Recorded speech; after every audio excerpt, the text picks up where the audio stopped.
Topic about the faith. God's will గురించి study చేస్తా ఉన్నాం. ఇజ్రాయెలైట్స్ హిస్టరీ గురించి, లేకపోతే ఇజ్రాయెల్ పాస్ట్ గురించి, వాళ్ళ ప్రెసెంట్ గురించి స్టడీ చేస్తా ఉన్నాం. This is something that we will learn. కదా, salvation it goes through a process and 3 stages లో ఉంటుంది. The first process లో we are saved from the penalty of sin అని, that is hell. ఇది జరిగిపోయింది. ఇది ఎప్పుడు జరుగుతుంది అంటే, when you believe that Jesus is God in your heart and if you confess that he is your Lord, you will be saved from the penalty of sin. But as we have studied that the sin always resides in the members of our body. పాపం అనేది మన శరీరంలో ఉంటుందని మనకు తెలుసు. So as Christians, ఇప్పుడు as the people who are leading a life of faith, we are being saved from the power of sin. ఇది జరుగుతూ ఉంటుంది మన లైఫ్లో ప్రస్తుతం. సిన్ యొక్క పవర్ నుంచి మనల్ని ఇప్పుడు దేవుడు రక్షిస్తూ ఉన్నాడు. సిన్ యొక్క రిజల్ట్ నుంచి రక్షించాడు. sin యొక్క పవర్ నుంచి రక్షిస్తున్నాడు. He is saving us from the power of sin. And one day when he comes back from heaven, he will save us from the presence of sin. అంటే ఈ బాడీలో నుంచి మనల్ని మహిమ గల దేహంలోకి మనల్ని ట్రాన్స్ఫర్ చేస్తాడు. So first form of salvation లో we are saved from the hell. Second, we are being saved from the power of sin అంటే మన ఫ్లెష్ లో నుంచి. Third, they will be saved from the presence of sin. అంటే ఈ బాడీలో నుంచి మనల్ని దేవుడు తీసుకెళ్ళిపోతాడు. And this is how faith works. Faith 3 stages లో వర్క్ అవుతుంది. Faith in the beginning is simply a trust that Jesus is our Savior. So when you trust in the Lord, you will be justified before God, that you are righteous. అయితే ఈ faith trust లో నుంచి works లోకి మారుతుంది. Submission. నాకు ఆ పాట పాడుతున్నప్పుడు 2 versus లో దేని గురించి మాట్లాడారంటే perfect submission. Perfect submission, perfect life. Perfect submission, always at rest. So faith life బేసికల్ గా సబ్మిషన్ మీద ఆధారపడింది. So faith in the beginning is a trust on God which justifies you, that will actually take you through the first phase of salvation. Next, faith anedi, it is through works that we do. Completely, we are not saved by works, but we are saved for works.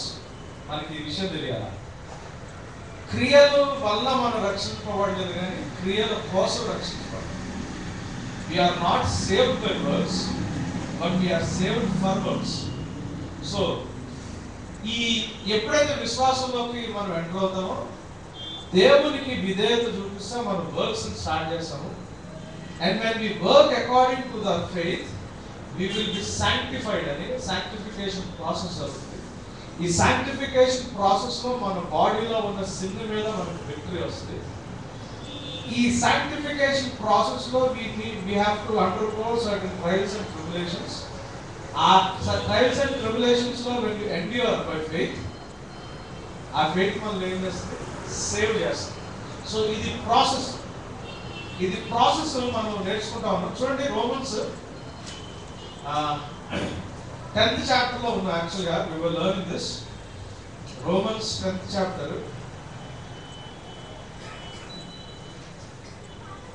మనం ఈ Bible స్టడీని జాగ్రత్తగా study చేస్తే ఈ Romans chapter కూడా అంతా, book of Romans కూడా అట్లానే ఉంటుంది. మీరు ఆ బుక్ ఆఫ్ రోమన్స్ కొంచెం కాంప్రహెన్సివ్ స్టడీ చేస్తారని చెప్పి, అప్పుడు ఫెయిత్ గురించి, దేవుని యొక్క ప్లాన్ గురించి అర్థమవుతుందని చెప్పి అవుట్లైన్ ప్రింట్అవుట్ తీసిస్తా ఉన్నాను. ఎందుకంటే చాలా భయంకరమైన టీచింగ్ బయట. నేను పొద్దున అంటా ఉన్నాను కన్క్లూజన్లో, విశ్వాసం ఉంటే ఒక్కొక్కరి దగ్గర 20 కిలోలు బంగారం, 30 కిలోలు బంగారం, 40 కిలోలు వెండి ఉండాలి. అంటే ఇంకొక టీచింగ్ ఏంటంటే ఓల్డ్ టెస్టిమెంట్ ప్రేయర్ వేరు, ప్రేయర్ బిఫోర్ క్లాస్ వేరు, ప్రేయర్ ఆఫ్టర్ క్లాస్ వేరు. ఆ ఫాదర్ ఇన్ హెవెన్ అనే ప్రేయర్ యేసు ప్రభు బిఫోర్ క్లాస్ నేర్పించాడు. సో ఇప్పుడు ఆ ప్రేయర్ మనకు అప్లికబుల్ కాదు.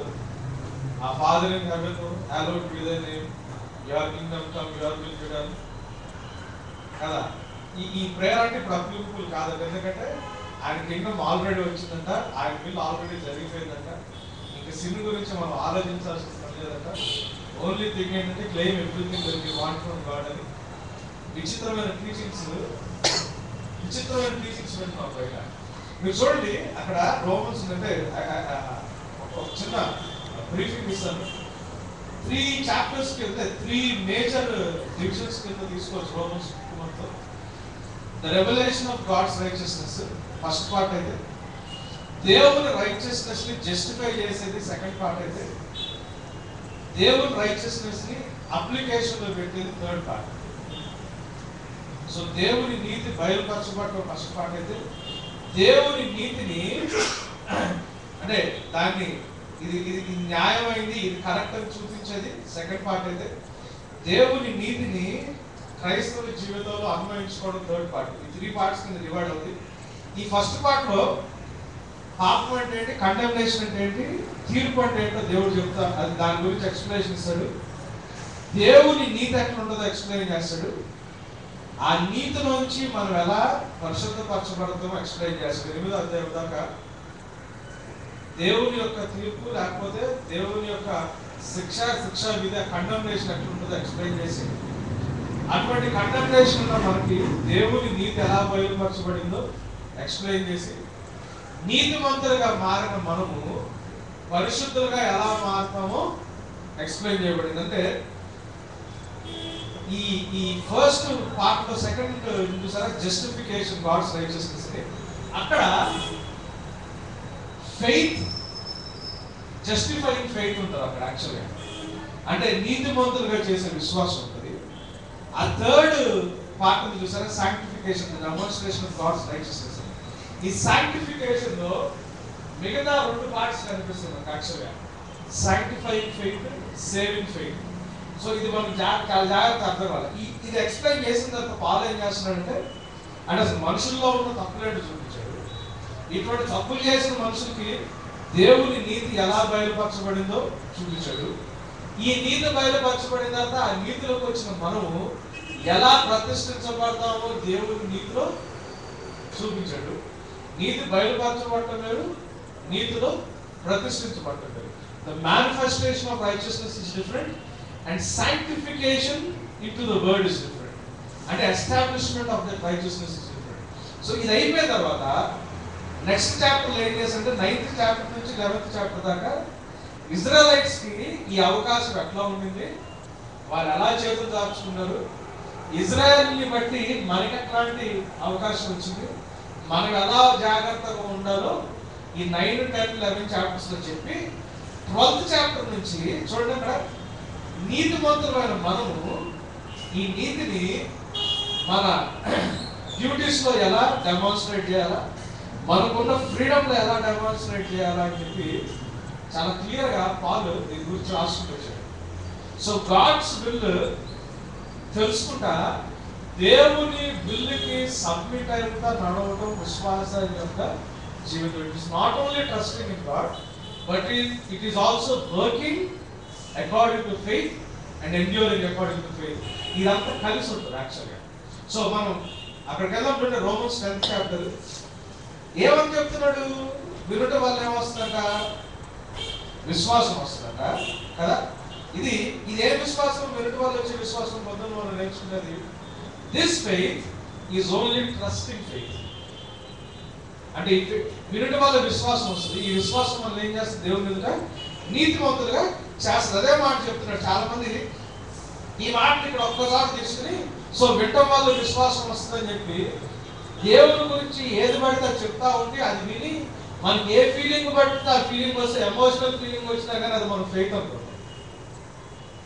ఆవేశం వచ్చినా, ఎమోషనల్ ఒకలాంటి ఫీలింగ్ వచ్చినా, లేకపోతే ఒకలాంటి రేజ్ వచ్చినా, ఒకలాంటి జెలస్ ఫీలింగ్ ఏదో వచ్చినా కానీ, what sort of feeling it may be, ఆ ఫీలింగ్ ని మనం ఫెయిత్ అనుకుంటాం. ఎందుకంటే మన వాళ్ళు ఎక్కడ దాకా చదువుతారు అంటే ఫెయిత్ కమెత్ బై హియరింగ్ కదా. ఫెయిత్ కమెత్ బై హియరింగ్ అని లేదు. 17th verse చూడండి. So then faith cometh by hearing అని అక్కడ ముందు ఇంకోటి కాగా అని. ఈ కంజంక్షన్స్ చాలా ఇంపార్టెంట్. చూడండి 14th verse చదవండి. వారు విశ్వసింపని వానికి ఎట్లు ప్రార్థన చేయుదురు, వినిన వాడిని ఎట్లు విశ్వసించుదురు, ప్రకటించువాడు లేకుండా వారు ఎట్లు విందురు, ప్రకటించువారు పంపబడని ఎడల ఎట్లు ప్రకటించుదురు. ఇందు విషయమై ఉత్తమమైన వాటిని కూర్చిన సువార్త ప్రకటించు వారి పాదములతో సుందరమైనది. ఇది సువార్త ఎవరికి ప్రకటించబడింది? అన్యులకు ప్రకటించబడింది బేసికల్గా. సో ఎప్పుడైతే ఈ ప్రకటించబడిన సువార్తను వాళ్ళు వింటారో వినడం వల్ల ఏమవుతుంది? విశ్వాసం వస్తుంది. సో విశ్వాసం ఎప్పుడైతే వస్తుందో మనం నీతిమంతులుగా తీర్చబడతాం. అయితే అక్కడతో ఆగిపోయిందా క్రైస్తవ జీవితం అంటే చూడండి అక్కడ 17th verse వస్తే కాగా వినడం వల్ల విశ్వాసం కలుగును, వినుట క్రీస్తుని గురించి మాట్లాడగలను, అయినను నేను చెప్పున్నదేమనగా వారు వినలేదా విన్నారు కదా. వారి స్వరము భూలోకమందంతటికి, వారి మాటలు భూదిగంతముల వరకును బయలువెళ్ళను. చూడండి ఆయన ఎంత క్లియర్ గా చెప్తున్నాడు అంటే ఇది యాక్చువల్ గా ఊరికి ఒక స్టేట్మెంట్ కాదు పాలిస్తుంది.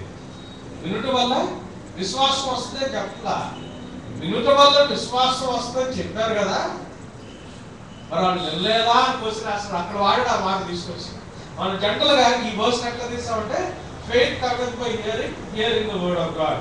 వినుట వల్ల విశ్వాసం వచ్చిన వినుట క్రీస్తు ప్రభువుల గురించి జరుగుతుంది కాబట్టి సో క్రీస్తు ప్రభువుల గురించి వింటే విశ్వాసం వస్తుందని అంతవరకు ఒక స్టేట్మెంట్ వేసుకుంటాం. కానీ అది అక్కడ వాడలేదు. 14th verse నుంచి స్టార్ట్ చేసుకుంటూ వచ్చాడు.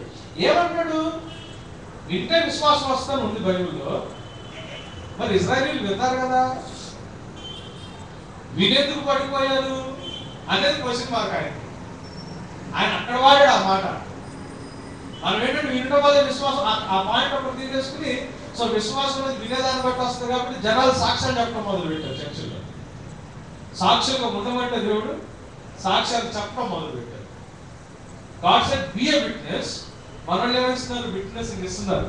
ఎప్పుడైనా కానీ మన గురించి మనం విట్నెస్ ఇస్తే మన విట్నెస్ ఎప్పుడు చదువు. మన గురించి పక్కనోడు విట్నెస్ ఇవ్వాలి.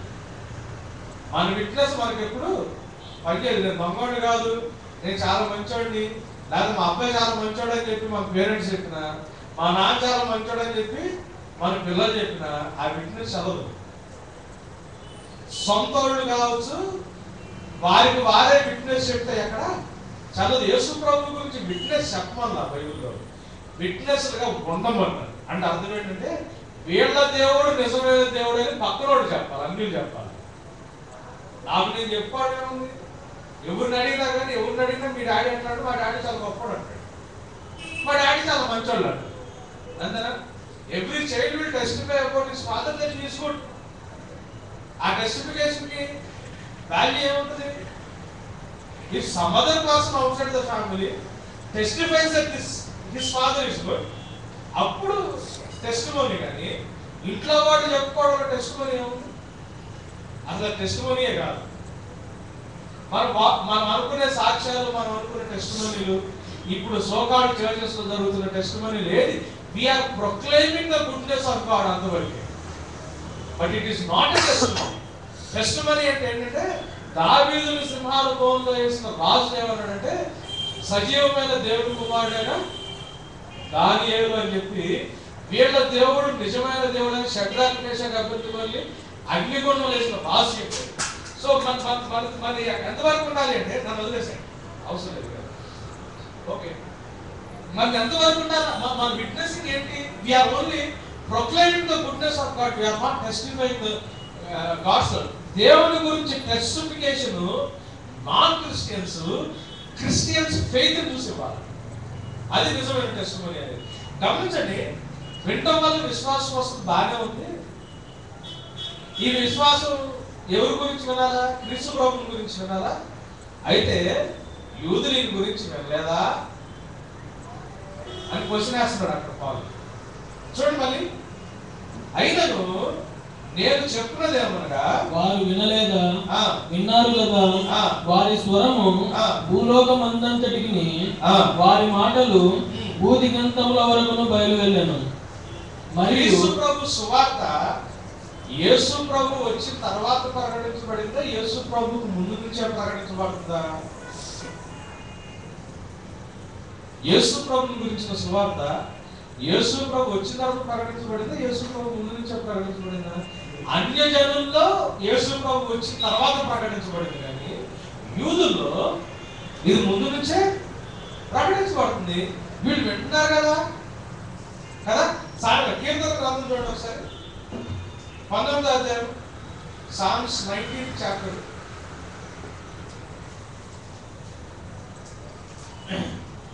థర్డ్ ఫోర్త్ వర్స్ చూడండి. వాటికి భాష లేదు. మొదటి నుంచి చదువు. ఆకాశములు దేవుని మహిమను వివరించుచున్నవి, అంతరిక్షము ఆయన చేతి పనిని ప్రచురపరుచున్నది. పగటికి పగలు బోధ చేయుచున్నది. పగటికి పగలు బోధ చేయుచున్నది. రాత్రికి రాత్రి జ్ఞానము తెలుపుచున్నది. యేసు మెస్సీహు పుట్టాడని ఏం చూసుకుని వచ్చారు జ్ఞానులు? In every instance of God's creation, the concept of Messiah was there. ఆయన ద్వారా తప్పితే ఏది సృష్టింపబడలేదు. Everything was made by him and through him and for him, and nothing was made that was made without him. చాలా clear గా బైబిల్లో రాసింది. సమరస్త్రీ ఏముంది? సమరస్త్రీ character ఏంటి? 5 పెళ్లి చేసుకుంది, 6వ వాడితో ఉంటుంది. ఇంకొకళ్ళు ఎవరు దొరుకుతారేమో అని చెప్పి మధ్యాహ్నం పూట నీళ్ళు బావ దగ్గరికి వచ్చింది. ఆమె ఏమంటుంది? ఎవరి గురించి మాట్లాడింది? ఆమె మెసేజ్ గురించి తెలుసా తెలియదా? She knows. She is not purely a Jew. She is a mixed Jew. సమరయాలు కొంత లోకం కొంత యూదులు మిక్స్ అయిపోయాడు. ఆమె తెలుసు మెసేజ్ గురించి. మరి యూదులు వెళ్ళలేదా? వినడం వల్ల విశ్వాసం వస్తుంది కదా, అవునా? వినడం వల్ల విశ్వాసం వస్తుంది కదా. మరి ఎవరి గురించి విన్నారా? విన్నారు. మరి వింటే వాళ్ళ విశ్వాసం ఏమైపోయింది? ఎందుకు పడిపోవాల్సి వచ్చిందండు? వాళ్ళకి ఆసక్తి అయితే ఉంది, కానీ వాళ్ళ ఆసక్తి జ్ఞానానుసారంగా లేదు అని రాస్తున్నారు వాళ్ళు. చాలా మంది క్రిస్టియన్స్ యేసు ప్రభు గురించి వింటున్నారు, కానీ ఆ వినటం అనేది యాక్చువల్ గా బైబిల్ ప్రకారం ఉన్న జ్ఞానానుసారంగా లేదు. ఈ జస్టిఫైయింగ్ ఫెయిత్ ఒక్కటి ఉన్నంత మాత్రాన, వినడం వల్ల వచ్చే విశ్వాసం ఉన్నంత మాత్రాన, విశ్వాసానికి సంబంధించిన క్రియలు కానీ విశ్వాసానికి సంబంధించిన ఓర్పు కానీ క్రైస్తవుల్లో లేకపోతే ఆ విశ్వాసము వేస్ట్, అది మృతమైంది. That faith is dead faith. దేవునికి ఇష్టలేనుగా అసలు చాలా క్లియర్ రాస్తున్నారు. దేవుడు ముందే చెప్పాడు. అందరికి నేను అదే చెప్తున్నాను. God knows everything before hand. చదువు కంటిన్యూ చేయండి. రోమన్స్ వెనక్కి వచ్చేయండి.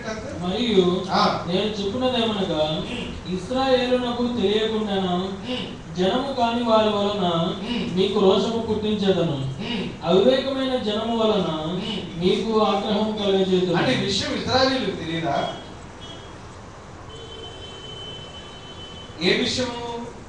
ఏదో ఒక రోజు నేను సరిగ్గా ఉండకపోతే మమ్మల్ని బదులు దేవుడు అన్యుల్ని సెలెక్ట్ చేసుకుంటాడని దేవుడు చెప్పలేదా వాళ్ళకి? ద్వితీయోపదేశకాండం చూడండి, 32వ అధ్యాయం చూడండి.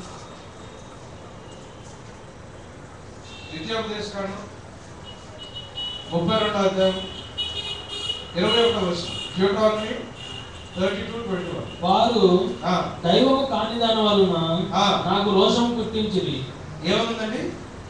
దైవము కాని దాని వలన నాకు రోషం పుట్టించిరి. తమ వ్యర్థ ప్రవర్తన వలన నాకు ఆగ్రహం పుట్టించిరి. కాబట్టి జనము కాని వారి వలన వారికి రోషం పుట్టిందును. ఏమన్నాడండి దేవుడు ఇక్కడ? చాలా క్లియర్ చెప్పాడు దేవుడు, అవునా? చాలా క్లియర్ గా చెప్పాడు. ఏమని చెప్పాడు? వారు దైవము కాని దాని వలన నాకు, అంటే దైవము కాని దాన్ని వాడు కోరుకున్నారు కాబట్టి నాకు రోషం పుట్టించాడు. చూడండి, they have 21st verse English లో చదువుతున్నాను, వేరే వర్షన్ ఏమంటే they have made me jealous with what is they have provoked me to anger with their idols. So I will make them jealous. I will provoke them to anger with a foolish nation. ఏమంటాడు దేవుడు?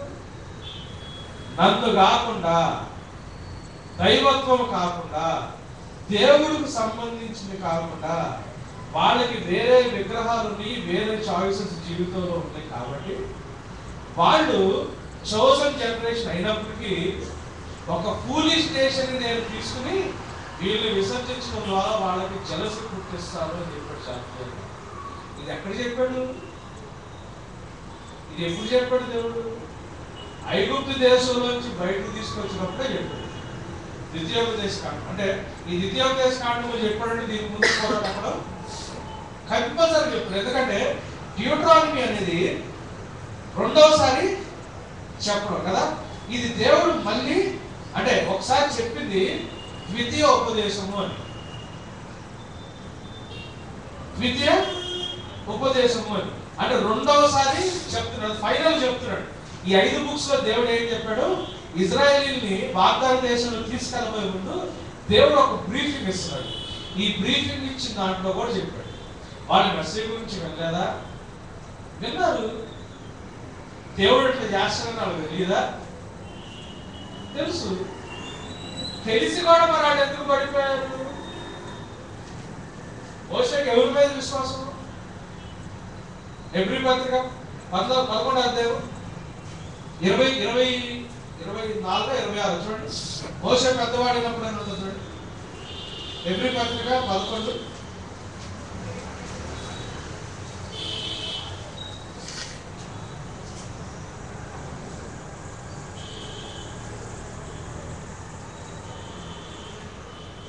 Hebrews 11th chapter 24 చదువుతారా?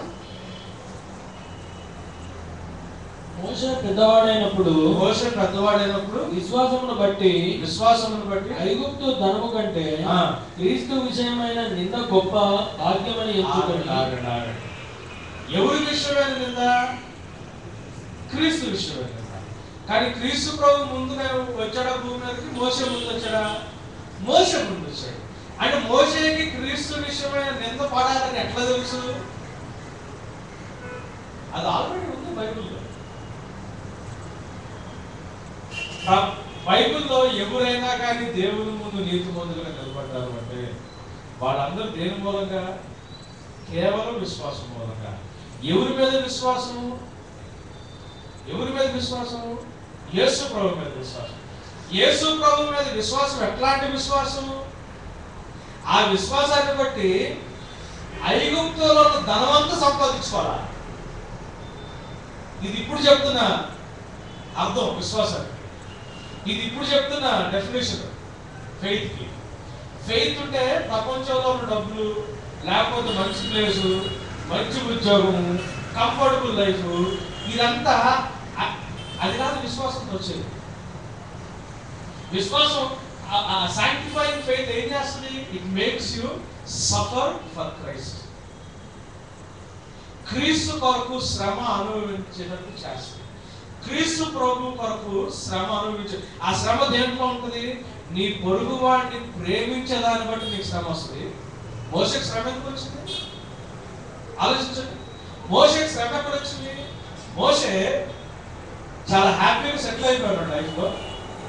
యాక్చువల్గా మోషే సరిపోయినట్టు ఆ టైంలో రాజు అయ్యేవాడు. He was a well known architect. యుద్ధ విద్యలు అన్ని చేశాడు, చాలా పవర్ఫుల్గా ఉంటున్నాడు. ఆ టైంలో ఈజిప్ట్ అనేది world super power. And next president Rahul Gandhi position ఉన్నట్టు. నెక్స్ట్ అవుతాడా అంటే అవుతాడని కాదు, ఊరికి అనుకుంటే. అట్లాంటి వాడికి కష్టం ఎందుకు వచ్చింది? ఈయన తోటి యూదుడు శ్రమలో ఆయనకి సహాయపడటానికి మొదలు పెట్టాడు. అంతేనా? మొదలు పెడితే శ్రమ స్టార్ట్ అయింది. కానీ ఏమనుకున్నాడు? ఐగుప్తులో నాకు వచ్చే ధనానికి అన్నిటికంటే క్రీస్తు విషయమైన నింద మేలు అని ఎంచుకున్నాడు. గమనించండి, ప్రేమ చూపించాడు. దెర్ ఇస్ కదా, క్రియలేని విశ్వాసం మృతము. నేను ఆ మధ్య కాన్ఫరెన్స్కి వెళ్ళాను. ఎక్కడ దాకా చెప్పుకుంటూ వచ్చాను ఆ కాన్ఫరెన్స్ లో?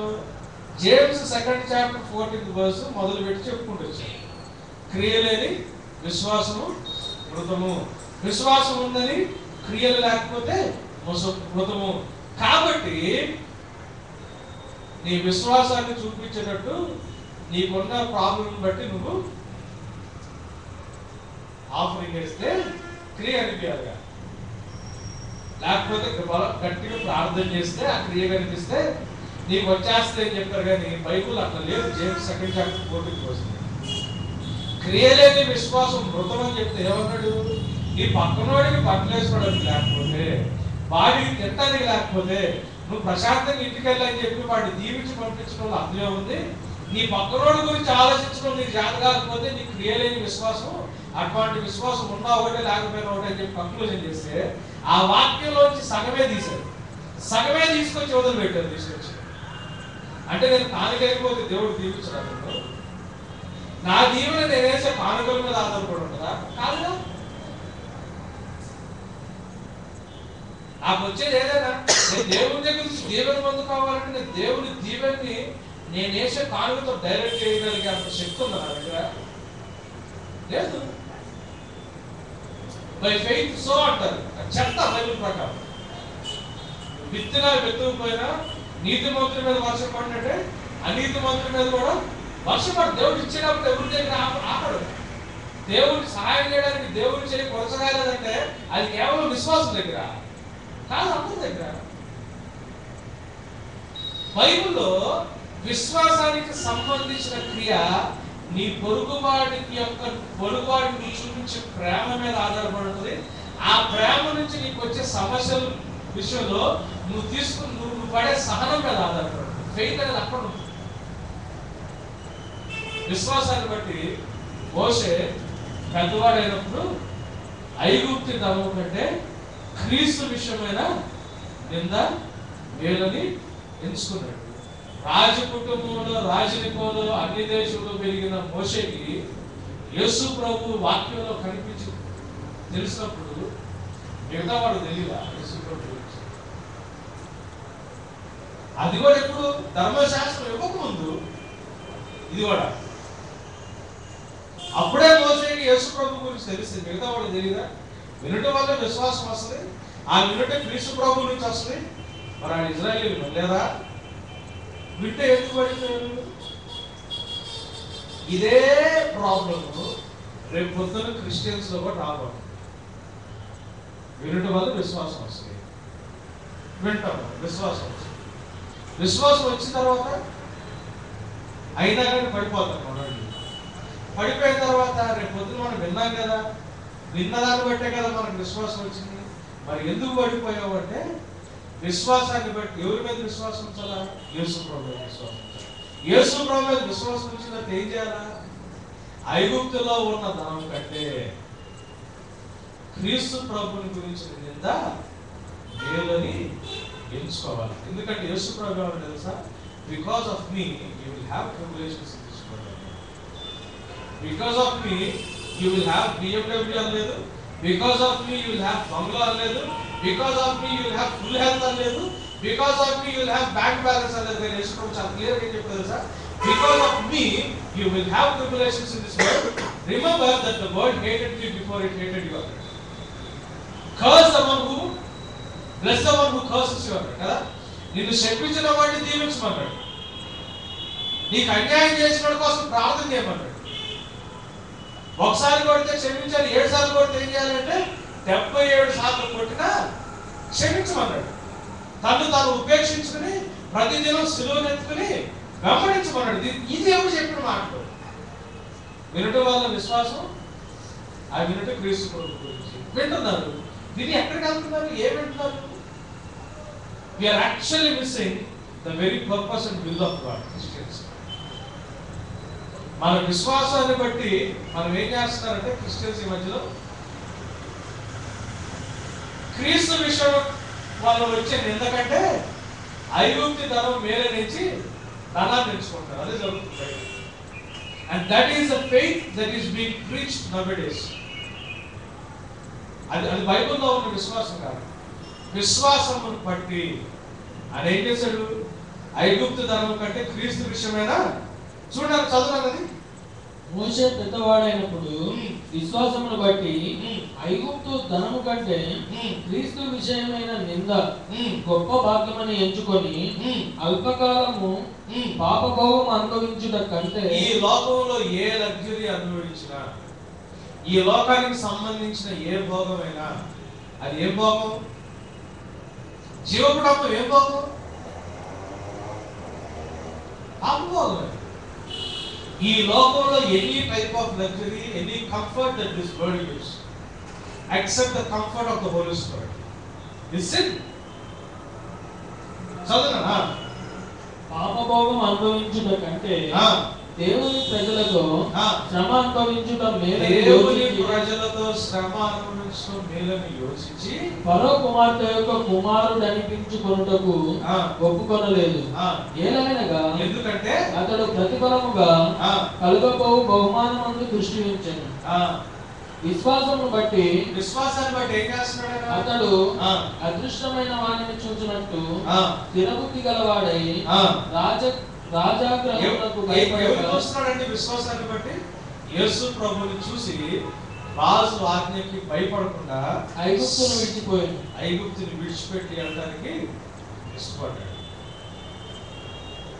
we need to understand, అంటే ఫెయిత్ సరిగ్గా లేకపోతే దేవుని విల్ అంటున్నాడు.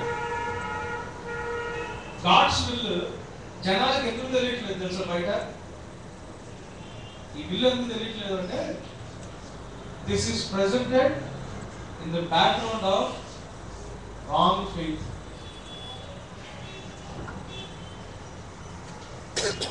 ఇది అర్థం కాదు జనాలు. ఇది అర్థం కాకపోతే జనాలు ఏమనుకుంటారు తెలుసా?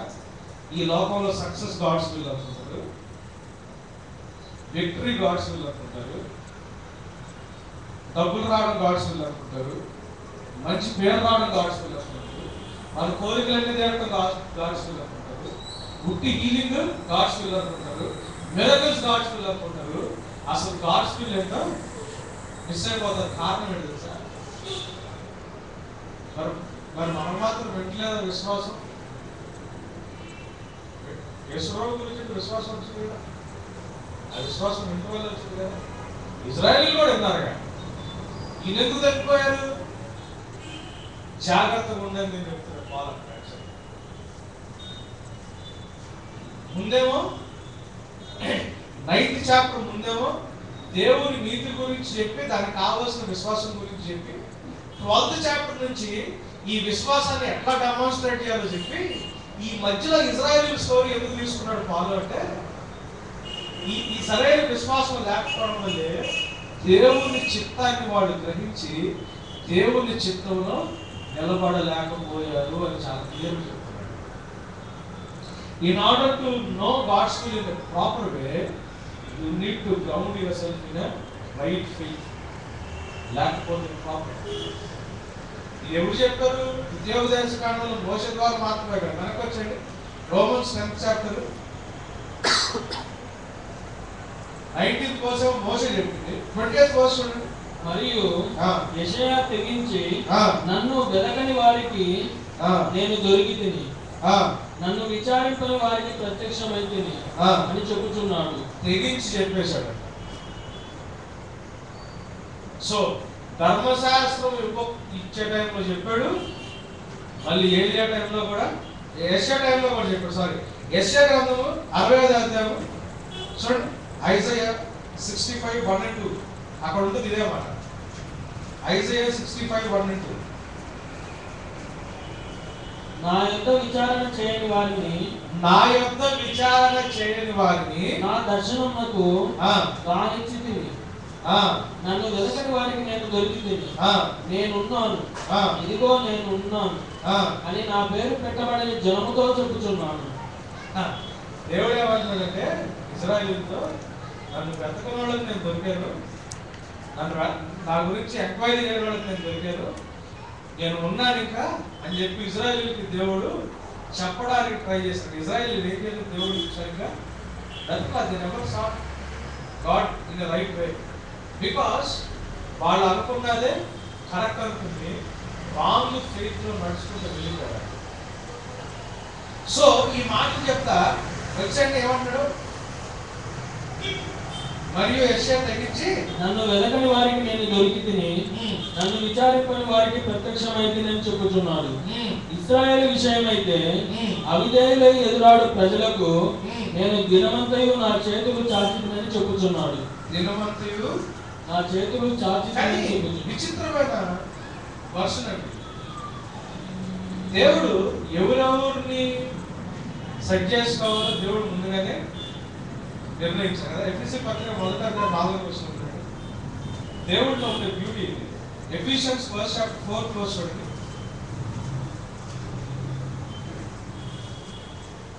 ఎట్లనగా తన ప్రియనియందు తాను ఉచితముగా మనకు అనుగ్రహించిన తన కృపా మహిమకు కీర్తి కలుగునట్లు తన చిత్త ప్రకారమైన దయా సంకల్పం చొప్పున యేసుక్రీస్తు ద్వారా తనకు కుమారునిగాను స్వీకరించుటకై మనలను ముందుగా తన కోసము నిర్ణయించుకొని. గమనించండి, ఎవరెవరినైతే ఆయన కుమారులుగా దేవుడు చేసుకోవాలనుకున్నాడో దేవుడు ఏం చేశాడు, ముందుగానే నిర్ణయించేసుకున్నాడు కదా. 6-7 వచనాలు కూడా చదువుతాను, కంటిన్యూ. తన కోసము నిర్ణయించుకొని మనము తన ఎదుట పరిశుద్ధులమును నిర్దోషములనై ఉండవల్లని జగత్తు పునాది వేయబడక మునిపే ప్రేమ చేత ఆయన క్రీస్తులో మనల్ని ఏర్పరచుకొనెను. క్రీస్తులో మనల్ని ఏర్పరచుకొనెను. 11వ వచనం కూడా చదువుతాను. మరియు క్రీస్తు నందు ముందుగా నిరీక్షించిన మనము తన మహిమకు కీర్తి కలుగ చేయవలనని దేవుడు తన చిత్త ప్రకారమైన సంకల్పమును బట్టి మనలను ముందుగా నిర్ణయించి. దేవుడు జగత్తు పునాది వేయబడకముందే ఎవరెవరు ఆయన కుమారులు అవ్వాలో దేవుడు ముందుగా నిర్ణయించుకున్నాడు. ఇది ముందే దేవుడు ప్లానింగ్ ఉంది. కానీ తిమోతికి రాసిన మొదటి పత్రిక 2:4 చూడండి. తిమోతికి రాసిన మొదటి పత్రిక 2:4 ఆయన మనుష్యులందరూ రక్షణ పొంది సత్యమును కూర్చిన అనుభవ జ్ఞానం గలవారే ఉండవాలని నిశ్చయించుతున్నాడు. చూడండి, మనుషులందరూ ఎవరెవరు ఆయన కుమారులు అవుతారో దేవుడు ముందుగానే డిసైడ్ చేసుకున్నాడు. కానీ వీళ్ళందరూ రక్షించబడాలని మాత్రం దేవుడు ఆశపడుతున్నాడు. వీళ్ళు చోజన్, వీళ్ళు లెఫ్ట్ అవుట్. అందరిలో వచ్చి ఎవరెవరైతే ఆయన కుమారులు అవ్వాలో దేవుడు ముందుగా నిర్ణయించుకున్నాడు. కానీ మనుషులందరూ రక్షించబడాలని దేవుడు ఆశపడుతున్నాడు. రెండు ఉంది. ఇజ్రాయేలీలో ఎవరెవరు వాగ్దాన దేశానికి వెళ్తారు దేవుడికి తెలుసా? పుట్టి కాలేబుని జాషువాను మాత్రమే తీసుకుని వెళ్ళిపోవచ్చు కదా, అవునా కదా? కానీ అక్కడ ఏమంటాడంటే రోమన్స్ 10th చాప్టర్లో దినమెల్లా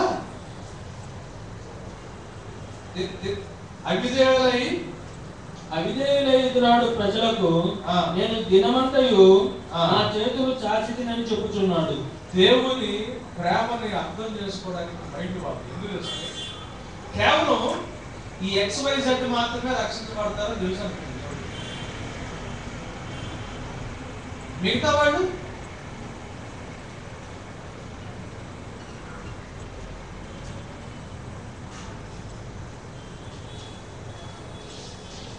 దేవుడికి by his foreknowledge God knows that only these people will be saved. తెలిసి వీళ్ళ కోసం అన్ని ముందుగానే అరేంజ్మెంట్ చేస్తానే వీళ్ళతో పాటు వీళ్ళ కోసం కూడా కొడుకుని కలిగించండి. దేవుడి ప్రేమని అర్థం చేసుకోవడానికి ట్రై చేయాలి. 11th చాప్టర్ అక్కడ రాస్తాడు. యేసు ప్రభు ఎవరెవరి కోసం చనిపోయాడు? ప్రపంచంలో ఉన్న అందరి కోసం చనిపోయాడు. ఈ చనిపోతే ఆ చనిపోయిన దేవుని యొక్క రక్తానికి విలువ ఎంతమంది నిలబెడతారో దేవుడు ముందు తెలీదా? తెలుసు. తెలిసినా కానీ వీళ్ళందరి కోసం ఆయన చనిపోయి తిరుమల వీళ్ళందరి కోసం చేతులు చాచి వెయిట్ చేస్తాడు. మనకి విషయం ఏంటంటే ఇది మనకు తెలిసిపోతే ముందే మనం అందరి కోసం చేయము. ఎందుకు ఈ మాటలు చెప్తున్నాడంటే దేవుడు మన కోసం చేతులు చాచి మన కోసం వెయిట్ చేస్తున్నాడు అంటే don't think that God is so weak in this world. దేవుడు ఆయన ప్రేమలో చాలా వీక్ ఉన్నాడు అనుకోవద్దు. ఇజ్రాయేలీలో ఎవరెవరు రక్షించబడతారో దేవుడు ముందే తెలుసు. ఇజ్రాయేలీలు కాకుండా అన్యులు కూడా దేవుడు పిలుస్తాడు. వీళ్ళు జలసి పుట్టించడానికి అన్యులు కూడా సెలెక్ట్ చేసుకుంటాడు దేవుడు ముందే తెలుసు. వీళ్ళు ఏ రకంగా దేవుడికి అవిధేయులై జీవిస్తారో తెలిసి కూడా దినమెల్లా వీళ్ళ కోసం చేతులు చాచి వీళ్ళ కోసం వెయిట్ చేశాడు. అయినా కానీ వీళ్ళు పట్టించుకోలేదు. పట్టించుకున్నప్పుడు దేవుడు మీ దాకా వచ్చింది చాయిస్.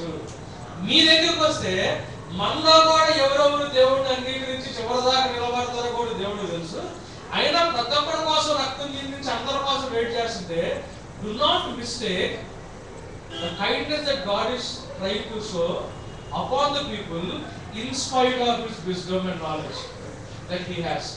ఆయనకున్న సావర్నిటీ ముందు, ఆయనకున్న విజ్డమ్ ముందు, ఆయనకున్న నాలెడ్జ్ ముందు, ఆయనకున్న డెసిషన్ పవర్ ముందు, వీటన్నిటికంటే ఆయనకి ఎక్కువ ఏముంది తెలుసా అండి? అందుకే మనిషి జ్ఞానానికి అందని దేవుని ప్రేమ అంటుంది. Love that surpasses human wisdom అంటుంది. దేవుడికి ఎవరెవరు రక్షించబడతారో తెలుసు. వీళ్ళు మాత్రమే వింటారని తెలుసు. ఎవరు అవుట్రేటెడ్ గా రిజెక్ట్ చేస్తారో తెలుసు. ఎవరు యాక్సెప్ట్ చేసినట్టు యాక్సెప్ట్ చేసి స్వార్థపూరితంగా మోసం చేస్తారో కూడా తెలుసు. ఇన్ని తెలుసు కూడా ఆయనకు అంత జ్ఞానం ఉన్నా కూడా, ఆయన డెసిషన్ మేకింగ్ ఎబిలిటీ ఉన్నా కూడా, దో హీ ఈజ్ సావరెన్, ఆయన దినమెల్లా ఏం చేస్తున్నాడు? మన కోసం చేయి చాపి అంటే can you grasp what sort of a God we are serving? ఇది అర్థం లేని ఎక్స్ప్లెనేషన్ అనిపిస్తుంది మనకి లోకంలో. అంత తెలిసి ఎందుకు అంటే ఆయన జ్ఞానాన్ని కంటే ఎక్కువగా, ఆయనకున్న సావర్నిటీ కంటే ఎక్కువగా, ఆయనకున్న డెసిషన్ మేకింగ్ ఎబిలిటీ కంటే ఎక్కువగా నువ్వు నేను ఆయనకు అన్యాయం చేసి తప్పిపోతామని తెలిసి కూడా ఆయన ప్రేమను చంపుకోలేక ప్రేమ చూపిస్తాడు. ఆయన ఏమంటాడు తెలుసా అండి పాలు? Never underestimate God's power. కాబట్టి ఇంటికి వెళ్ళిన తర్వాత దీన్ని స్టడీ చేయండి. ఆ మాటలు చెప్పిన తర్వాత 12th చాప్టర్కి వచ్చాము తెలుసా? Therefore offer your lives as living sacrifices, holy and acceptable to God, which is your reasonable way of sacrifice, worship. దేవుడికి పూర్ణాలు దేవుడు ముందుగానే ప్లాన్ చేస్తాడు. దేవుడు ముందుగానే ఆర్డైన్ చేస్తాడు. He himself is the creator of everything. He knows who is going to stand by him, who is going to betray him, who is going to reject him. Reject చేసేవాళ్ళు సువార్తను అంగీకరించినవాళ్ళు, betray చేసేవాళ్ళు సువార్తను అంగీకరించి యేసు ప్రభు దేవుడే అని చెప్తా దేవుడి కోసం కాకుండా వాళ్ళ కోసం వాడు జీవించేవాడు. విశ్వాసం లేనివాడు వేరు, విశ్వాస ఘాతకులు వేరు. విశ్వాస ఘాతకులు అంటే విశ్వాసం ఉన్నట్టు నటించి వాడి స్వార్థం వాడు చూసుకున్నాడు విశ్వాసఘాతకుడు. సో దేవుడికి ఎంతమంది విశ్వాసం ఉండాలో తెలుసు, ఎంతమంది విశ్వాసంలోకి రారో తెలుసు, ఎంతమంది విశ్వాస ఘాతకులు ఉంటారో కూడా తెలుసు. తెలిసి డెసిషన్ మేకింగ్ ఎబిలిటీ చేతిలో ఉండి, ప్లానింగ్ అంతా ఆయన చేతుల్లో ఉండి, క్రియేషన్ అంతా ఆయన చేతుల్లో ఉండి, అధికారం ఆయన చేతుల్లో ఉంది, శక్తి ఆయన చేతుల్లో ఉంది, అన్ని ఆయన చేతుల్లో ఉంది. ఆయన మనుషుల కోసం అంట అందరి కోసం తన కుమారుడిని వెల్లడించి. గమనించండి, గాడ్ నోస్. యేసు ప్రభు శిలువ మీద నా దేవా చెయ్యని విడిచిపెట్టామని ఆయన దగ్గరగా కేకవేస్తున్నప్పుడు ఈయన ఎవరి కోసం చచ్చిపోతున్నారో అందరూ బాగుపడడం కూడా తెలుసు దేవుడికి.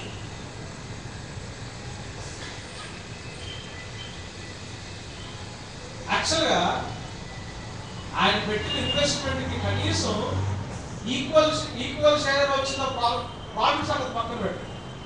ఈక్వల్ వస్తుందని తెలుసా కనీసం దేవుడికి? రాదు. మనం అందరం కరెక్ట్గా ఉన్నా వీ కెనాట్ ఈక్వేట్ కదా. తండ్రి చేసిన సాక్రిఫైస్, తండ్రి చేశాడు సాక్రిఫైస్ కొడుకుని. ఆయన పెడుతున్న ఇన్వెస్ట్మెంట్ అని అనుకుందాం అనుకోండి, సాక్రిఫైస్ కాదు. ఆయన పెడుతున్న ఇన్వెస్ట్మెంట్కి ఈక్వల్ అమౌంట్ అని వెనక్కి వస్తాను అనుకుంటా, కొన్ని ప్రాఫిట్ పక్కన పెట్టాడు. రాదు. ఎందుకంటే ఆయన ఎవరెవరి కోసం చనిపోతున్నాడు, వాళ్ళలో ఒకడే ఆయన్ని ఆల్రెడీ అప్పగిచ్చాడు. ఇంకోటి కుడి చేతి పక్కనే ఉండి తప్పిపోయాడు, అక్కడే ఉంటారు ఇద్దరు లాస్ట్. అంత తెలిసి కూడా దేవుడు దినమల్లా చేతులు చాచి ప్రేమిస్తుంటే క్రైస్తవులుగా మీరు నేను ఎలా బ్రతకాలా? కేవలం దేవుడి మీద విశ్వాసం అంటే ఆధారపడటము, యేసు ప్రభు దేవుడిని ఊరికి నేను నమ్మోదిలేయడము, దానివల్ల ఉపయోగం లేదు. వాడు మాత్రం వెళ్ళదా? ఎన్నటి వాళ్ళు విశ్వాసం వచ్చిందని ఆది ఉండగా ఆడు కూడా విన్నారుగా, వినేందుకు తప్పిపోయారు. వాళ్ళకి ఆసక్తి ఉంది కానీ ఆసక్తి జ్ఞానానుసారంగా లేదు. సో ఏమంటాడు పాలు? సొంత వాళ్ళే దేవుడు అలా దూరంగా పెట్టగలిగితే దేవుడి యొక్క ప్రేమను చూసి ఆయన వీక్నెస్ అనుకుని దాన్ని లైట్కి తీసుకోవచ్చు. దేవుడు సొంత కొమ్మల్ని విరిచేయగలిగితే నిన్ను నన్ను కూడా విరిచి పక్కన పడేయగలడు అని చెప్పి 11 అధ్యాయంలో చెప్పి 12 అధ్యాయంలోకి వచ్చేటికి ఏమంటుంది తెలుసా? Therefore offer your lives as living sacrifices, సజీవమైన యాగాలుగా మీ శరీరాన్ని సమర్పించండి. Do not fashion yourself after the world, లోకానుసారంగా లోక మర్యాదలు మీరు అనుసరించద్దు. సంపూర్ణ వృత్తులు అనుకోని దేవుడి చిత్తాన్ని వెతికి పరీక్షించి తెలుసుకుని మన మైండ్ మారి రూపాంతరం చెందండి అని చెప్పి దేవుడి పట్ల మనకున్న రెస్పాన్సిబిలిటీస్, సొసైటీలో మనకున్న రెస్పాన్సిబిలిటీస్, గవర్నమెంట్ కింద మనకున్న రెస్పాన్సిబిలిటీస్, మన పొరుగు వారి పట్ల మనకున్న రెస్పాన్సిబిలిటీస్ రాస్తా మన లిబర్టీని ఏ రకంగా వాడుకోవాలో రాస్తా ట్రస్టింగ్ ఫెయిత్ తో స్టార్ట్ అయిన Romans chapter enduring and suffering faith తో ఎండ్ అవుతుంది. ఈ ప్రాసెస్ లోనే దేవుని చిత్తాన్ని సంపూర్ణంగా గ్రహించగలుగుతాం, కానీ లేకపోతే దేవుని చిత్తం సంపూర్ణంగా. అందుకే ఏమంటాడంటే ఫ్రమ్ ఫెయిత్ ఫర్ ఫెయిత్. ఒక్కసారి రోమన్స్ ఫస్ట్ ఆ 17th verse will close out. Romans first chapter. ఎందుకనినా నీతిమంతుడు విశ్వాసం మూలంగా జీవించునని రాయబడిన ప్రకారము, విశ్వాసం మూలముగా జీవించునని రాయబడిన ప్రకారము, విశ్వాసం మూలముగా అంతకంతకు విశ్వాసం కలుగునట్లు, From faith to faith or for faith. మనకు కొంత ఫెయిత్ ఉంది, విశ్వాసం మూలంగా అంటే ఆధారపడే విశ్వాసం మీద నుంచి దేవుని కొరకు శ్రమపడి సహించుకునేంత విశ్వాసం కలుగునట్లు దేవుని నీతి దాని యందు బయలుపరచబడుతుంది. దేవుని చిత్తంలో ఏం బయలుపరచబడుతుంది అంటే దేవుని నీతి బయలుపరచబడుతుంది. ఆ నీతి ఎలా బయలుపరచబడుతుంది అంటే ఆధారపడే జీవితం నుంచి మొదలైన నీ విశ్వాసం దేవుని కొరకు శ్రమపడి ఆ శ్రమలో పోర్చుకునే విశ్వాసం దాకా వెళ్ళాలని దేవుని నీతి బయలుపరచబడుతుంది. సో దేవుని చిత్తాన్ని తెలుసుకునేటప్పుడు దీంట్లో దేవుడు యొక్క ఆలోచన, దేవుడు ఏమన్నాడు? ముందు నా మీద ఆధారపడి నన్ను టేస్ట్ చేయడం మొదలు పెట్టిన తర్వాత నా కోసం పని చేయడం మొదలు పెట్టండి, శ్రమపడండి. నా కోసం పని చేస్తున్న సమయంలో నీకు వచ్చే కష్టాలు ఏమంటున్నాడు? సహించుకోమంటాడు. దేవుడి చిత్తం ఏం బయలుపరచుదంటే God will reveals that we should trust in him. After trusting, we should work for him, and along with the work, we need to endure for him. అంతేగాని దేవుని ప్లాన్ మొత్తంగా దేవుడికి బయటపడదు.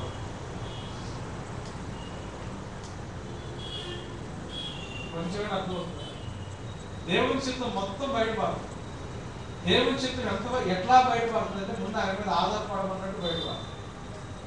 ఆధారపడిన తర్వాత ఆయన మీద ఆయన కొరకు పనిచేస్తా శ్రమపడమని బయలుపరచు. శ్రమపడే నువ్వు వచ్చే కష్టాల్లో సహించుకుని జీవించమని చెప్పేదాకా బయలుపరచబడుతుంది, కానీ అంతకు మించి దేవుడు మీకు బయలుపరచబడదు. సో ఏదో తెలుసుకోవాలని ఏదో చేయాలని అసలు కాన్సెప్ట్ మిస్ అయిపోతే వి షిప్రెక్ ఆర్ ఫెయిత్. జేమ్స్ లో ఏమంటాడంటే ఓడబందలైన విశ్వాసం, షిప్రెక్ ఫెయిత్ అని రాశాడు జేమ్స్. విశ్వాస భ్రష్టత్వంలో వెళ్ళిపోతాం, అది problem. So if ever you want to know the will of the lord, మూడు విషయాలు బయలుపరచబడతాయి కాన్సెప్ట్. ఎట్లున్నా కానీ ఫస్ట్ ఆన్ మీ అని దేవుని విల్ బయలుపరచబడతాయి. After trusting on the lord, serve me అని బయలుపరచబడతాయి. ఈ సర్వ్ చేసినప్పుడు కష్టాలు వస్తాయి, ఈ కష్టాల్లో ఎండ్యూర్ ఫర్ మీ అని బయలుపరచబడుతుంది. అంతవరకు సహించుకున్నవాడు రక్షించబడుతున్నట్టు బయలుపరచబడుతుంది. అంతకంటే ఎంత ఎక్కువ కూడా బయలుపరచబడుతుంది. Those who endure to that will be saved. మనం దేవుడు వచ్చిన తర్వాత మనం ఎక్కడుంటాం మనకు తెలియదు. అక్కడ వీళ్ళ రాష్ట్రం we do not know what we are like when he comes, but when we see him we will be like him. So అంతవరకు అందుకే రాజ్యం ఇస్తావా ప్రభు ఇప్పుడు నాకు ఇజ్రాయేల్ కంటే శిష్యులు ఏసేవారంటే అది తెలుసుకోవడం మీకు పనిగా. నా మీద ఆధారపడ్డారు, ఇప్పుడు నా కోసం పని చేయండి. ఆ పనిలో కష్టాలు వస్తే కష్టాన్ని సహించుకోండి. నోరు మూసుకొని మీకు ఇచ్చిన టైం వరకు ఇదే పని చేయండి. ఇది అయిపోయిన తర్వాత ఎవరైతే ఈ పని చేస్తారో వాళ్ళు రక్షించబడతారు. రక్షించబడిన వాళ్ళకి నూతన నిరీక్షణలో మొత్తం రివ్యూలు అవుతారు. నాకు రివ్యూ కాదు. అప్పుడు దాకా రివ్యూ కాదు. ఇది కాకుండా బయట ఏదేదో ఇన్నోవేటివ్ టీచింగ్స్, బయట ఏదేదో ఇన్నోవేటివ్ టీచింగ్స్, ఆ టీచింగ్స్ జోలికి వెళ్ళారు అంటే విశ్వాస ప్రశ్నలు అయిపోయి ఆ విశ్వాసం పగిలిపోయింది. పరలోక రాజ్యానికి